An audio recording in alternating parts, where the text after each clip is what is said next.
I know it's here somewhere. Finally. Oh, it's time for the doctor.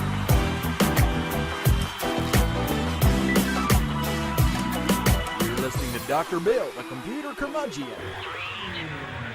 Take it away, Doctor. Well, it's that time again, and the doctor is in. It's time once again for Dr. Bill, the computer curmudgeon. Ha-ha! And here it is, the next netcast after the previous netcast aforementioned beforehand. Yes! The previous netcast, of course, was number 313. That makes this 314. Ha-ha! Yes. Much schooling. That's how I know that. So, we are proud members of the Tech Podcast Network, techpodcast.com. If it's tech, it's right here on Dr. Bill, the Computer Curmudgeon. Of course, we are also proud members of the International Association of Internet Broadcasters. And of course, we are broadcasting here on Dr. Bill, the Computer Curmudgeon. Glad you could join us. Hope you're having a fun weekend. See, as I record this, it's a Sunday. Now, normally I do the show on a Saturday. But yesterday, I had a bad case of the sorries. I don't want to do nothing. I mean, I really didn't want to do nothing. And so I did. Lots of nothing. It was quite sad, actually. I was quite upset with myself for being so sorry. Anyway, what are you gonna do?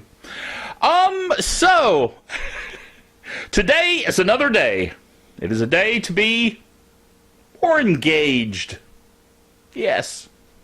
So let's look at the old blog, shall we? The blog, of course, is drbill.tv, as it says there on the screen. Yes. Don't want to be chewing on my mustache. Not a good thing. Just saying. All right. So I have a picture here, a photograph image of a comparison of different browsers. I'll put it up on the screen here. You're looking at it going, what? Yes, it's quite odd, but what it does, it compares different types of guns to different kinds of browsers. Your weapon of choice, shall we say. Okay, so looking at it, the top one, of course, is the most powerful, the most awesome weaponry you can get your hands on, and that is, of course, a Google Chrome browser. Yes. The next is still quite good, automatic, powerful, excellent weapon. And that is, of course, Mozilla Firefox. Then you get down to, I started to say Oprah. Boy, that would be wrong. Not Oprah, Opera. Sometimes I make these mistakes in my brain, and it doesn't even come out of my mouth, but I find it funny, and I laugh at myself, even though I didn't say it yet. That's how it works sometimes. Anyway, Opera, the browser, is compared to a handgun. Okay. Then we go down to Netscape Navigator. Some of you aren't old enough to remember Netscape Navigator. Of course, I remember it very well. Yes, I have fond memories of good old Netscape. Anyway, Netscape is like one of those piratey guns, because it's old. But the one that I like is Internet Explorer. It's some kind of convoluted, totally non-standard, ridiculous gun with the barrel pointing back at the user so that when you fire it, it'll shoot you.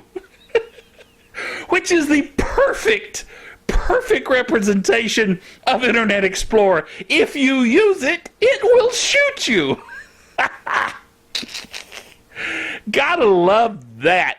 That was something that somebody sent me in an email at work because they knew I'd appreciate it. And I did. My title on it was, "How cool is this?" And I said, "Thought exercise. What if web browsers were guns?" Note the venerable old Netscape browser logo. That sure brings back memories. And of course, whatever you do, you sure don't want to use Internet Explorer. Enough said. Okay. Now, speaking of cool, this happened to me. I was driving into work. Now, we won't mention that if I heard this on the radio driving into work, I was running late. Sorry, I was. I was running late going to work. And as I was listening, the morning DJ said that it had just turned 08, in other words, 8 in the morning, 08, 09, 10. So 9 minutes after 8 and 10 seconds on 11, 12, 13. So what you ended up with was 08, 09, 10, 11, 12, 13. Dude, score! That is a complete win, I'm telling you. Cool. You know, I said that the numbers, the date has aligned, the time has aligned. Maybe it's time for a Doctor Who 50th anniversary special. And somebody pointed out in the comments that actually the British put it, the other way around, so it wouldn't have worked out, timeline-wise. It's all timey-wimey. By the way, the 50th anniversary special is coming very, very soon. Dude, like next weekend. So fire up those DVRs and get them ready for the Doctor Who 50th anniversary special. I mean, it's wonderful. There's even some theaters that are going to be showing the 50th anniversary special in the theater on the big screen on that Monday. In other words, not tomorrow Monday as I record this, but the following Monday. Yes. That would be awesome. So, Doctor Who on the big screen. Of course, I would have already seen it on TV, but still the big screen would be worthwhile. Particularly since you have to watch Doctor Who several times just to get it. At least I do. Anyway. So, next item, speaking of coolness and winning, win! The PlayStation 4 is based on open source FreeBSD. Oh, that's just so awesome! I'm quite happy about all of this. Yes, you read that right. The premier new gaming console, which I misspelled, I'm going to have to fix that, runs... oh well. FreeBSD under the hood. Win! Cool. This is reported by the Register. Sony has confirmed that the Newgasmic game console, the PlayStation 4, on sale today in the good old US of A. This was, of course, on, I guess, Saturday. Yes, I posted on November 16th, so I assume that's what it was. Uses a modified version of the open source FreeBSD operating system. In a license page on Sony's Japanese site, the company lists the software used by the Pew machine. What? That's what it says. The Unix derivative FreeBSD features prominently. The PS4's Orbis OS is based on the tech. Speculation surged in June that Sony had loaded a modified version of FreeBSD 9 onto its console after images leaked online of the console's development environment. Sony's no stranger to the open source world. Its PlayStation 2 programming kits were Red Hat Linux machines, although it's infamous for dropping Linux support for the PS3. But the PS4, dude, open source operating system, well, it's based on open source. Awesome. Good choice, Sony. By the way, Sony's doing okay with PS4s. 1 million PS4s were sold within 24 hours of them going on sale. Apparently, they have a winner. Okay?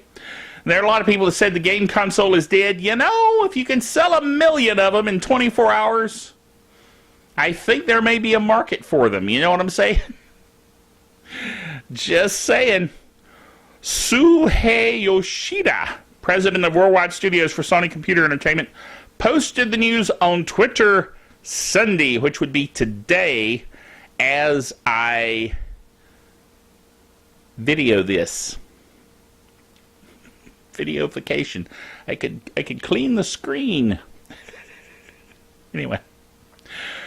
Next item. This is cross-posted from VertZine. VertZine, of course, is the online magazine of virtualization and cloud computing that I also do a netcast for. As a matter of fact, I'm going to record a netcast for it right after I record this netcast, so stay tuned!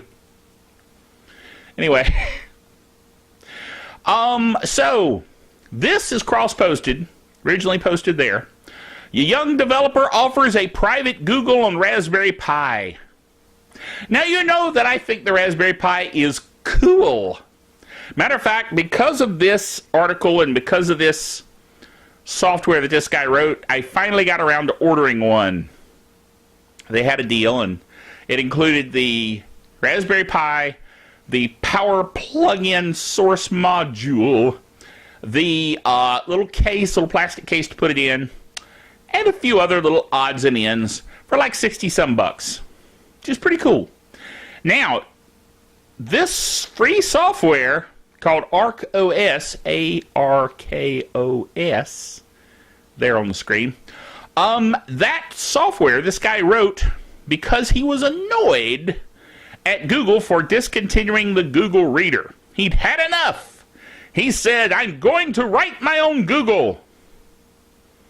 Well, pretty much. So he did. He wrote one that had a reader built in and a cloud computing platform for having your own files in the cloud, like your own little private cloud. I call it the Mist. When it's your own little tiny private cloud, that's the Mist. Anyway, so, you know, I've said before that if you have your own private cloud at work, that's the fog. So your own private cloud at home must be the Mist. You know what I'm saying? It's kind of a, yeah, okay, never mind. Anyway, so here it says, for most of us, Google shutting down Reader was annoying. For Jacob Cook, it was a call to arms. He's now building an operating system that anyone can use to replace all of the services that Google provides. Maybe not all of them. Or any other cloud company for that matter. Email, chat, file sharing, web hosting. With Cook's ArkOS, you'll be able to run all those essential services on a secure private server in your own home, and the server will be about the size of a credit card. Dude, I don't have a credit card handy. I'd show you a credit card, but it's about that big. So there you go. Isn't that cool? ArkOS is a Linux-based server operating system that's designed to run on the popular diminutive Raspberry Pi hardware. Eventually, it'll be able to run on other platforms, such as the BeagleBoard. That's a competitor to the Raspberry Pi. Or even full-size PCs, if you want more power. Running on top of ArkOS is Cook's open-source Genesis application, which provides a web-based interface for controlling the different services running on your server. Genesis is open source, and all the files are available on GitHub. And you can also download the ArkOS files and install them yourself. However, the project is still in its early alpha stage of development, so Cook advises against using it for anything serious just yet. You know, when it's alpha, you're kind of like, yeah, you know. But still, that's just so cool. If you'd like to support his project, he has a cloud. It's not quite right, is it? Crowd. That's what I'm trying to say. Crowd support model where you can actually pay him some money through PayPal or whatever, and he will be able to continue to develop this, which is pretty doggone awesome. So when I get in my Raspberry Pi, which by the way is back ordered, it'll be in eventually. When I get it in, I will set it up and I'll put ArkOS on it and we'll take a look at it and see how it goes. Sounds like a geeky fun project to me. So I'm looking forward to that. Whoa! Way to go, Fred. Fred's just been quietly sitting back there going, I'm going to get him any moment now. And then he does the drum roll. He loves that drum roll button. Anyway, Geek Software of the Week this week. That's why Fred played the drum roll. Panda Free Cloud Antivirus. Now, there's a couple of words in there that I really like. Not necessarily Panda. Panda's okay. It's a nice word. But I like free and I like cloud. Free Cloud Antivirus. How cool is that? So that's this week's Geek Software of the Week. And it says, come on, folks, you have no excuses now. You can use a free antivirus. And I already had a free antivirus last time. This is yet another one, but this is cool. It's light and only works where necessary. It's so light you won't even notice it, it says. It's easy. Don't worry about complicated decisions ever again. Panda Cloud Antivirus will make the best decisions for you to keep your PC protected. It's secure. Panda Cloud Antivirus is based on collective intelligence. We are the Borg. You will be assimilated. Collective intelligence. A system that continuously collects and analyzes viruses and other threats gathered from the community of millions of Panda users around the world. And it is, of course, free with no tricks. Panda Cloud Antivirus has a free version that protects you against viruses and malicious websites. Coolness! So like I said, no more excuses. You will use an antivirus and you will use it now. I know I'm being heavy-handed. And speaking of heavy-handed, Google has done something that has a lot of netizens. You know what a netizen is, don't you? A member of the net community is a netizen. A lot of netizens are up in arms, miffed, upset, because Google, of course, owns and runs YouTube, and they've now made it to where in order to leave comments on YouTube, you have to use Google+. So, Google+ and YouTube, people yearning to be free, is what I titled this one. People like personal choice and freedom. Every time a big company or government or any large entity pushes something on folks, they get up in arms and take on demand. Yes. And so that's certainly what's happening with Google's forced integration of YouTube and Google+. People don't like being forced to do things. I don't know, like buying insurance when you don't want to. Sounds familiar, huh? Just saying. Anyway, Google Plus forced integration on YouTube backfires. Petition hits 112,000 people have signed a petition for Google to let go, set our people free, not require them to use Google Plus. Google's war on anonymity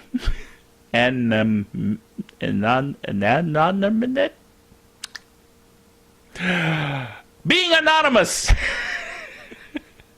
during its involvement in the NSA controversy has imploded as it's moved to force YouTube commenters to use Google Plus, and its unwanted real name policy has backfired. On November 6th, Google changed its YouTube property to allow only comments from Google Plus accounts, thus de-anonymizing commentors as the principal element of its site-wide comments overhaul. Now, I understand that to a certain extent because anonymous Google, comments can be cruel, evil, and uncouth. Some of them are downright unreadable. Not to mention poorly spelled. But at any rate, now at least if you're going to comment on Google, you got to own up to it. And they got to, it's got to be a real person like you doing it. But they're all bent out of shape about this. YouTube user fury is fueled by the anti-plus petition with over 112,000 signatures increasing by the minute. This update was on November the 17th at 10:12 a.m. Pacific Standard Time, As of that point, there was 167,000 signatures. Dude. So, one guy said, why am I unable to comment? I've been a YouTuber for 3 years, and this is the kind of treatment we originals, before any of the G plus crap came in, receive for refusing to show our name publicly? Another one, we want privacy. I do not want my full name on YouTube. I do not care for Google Plus. So stop shoving it in my face. Kind of reminds me of, I do not like green eggs and ham. Sam I am. Well, this guy's name is Nathan. He had to use his real name because it was Google Plus. So anyway, pretty wild stuff. So, fight for your freedom. Yes, at least on the net and in real life. So anyway, remember until next time that the doctor is out of here.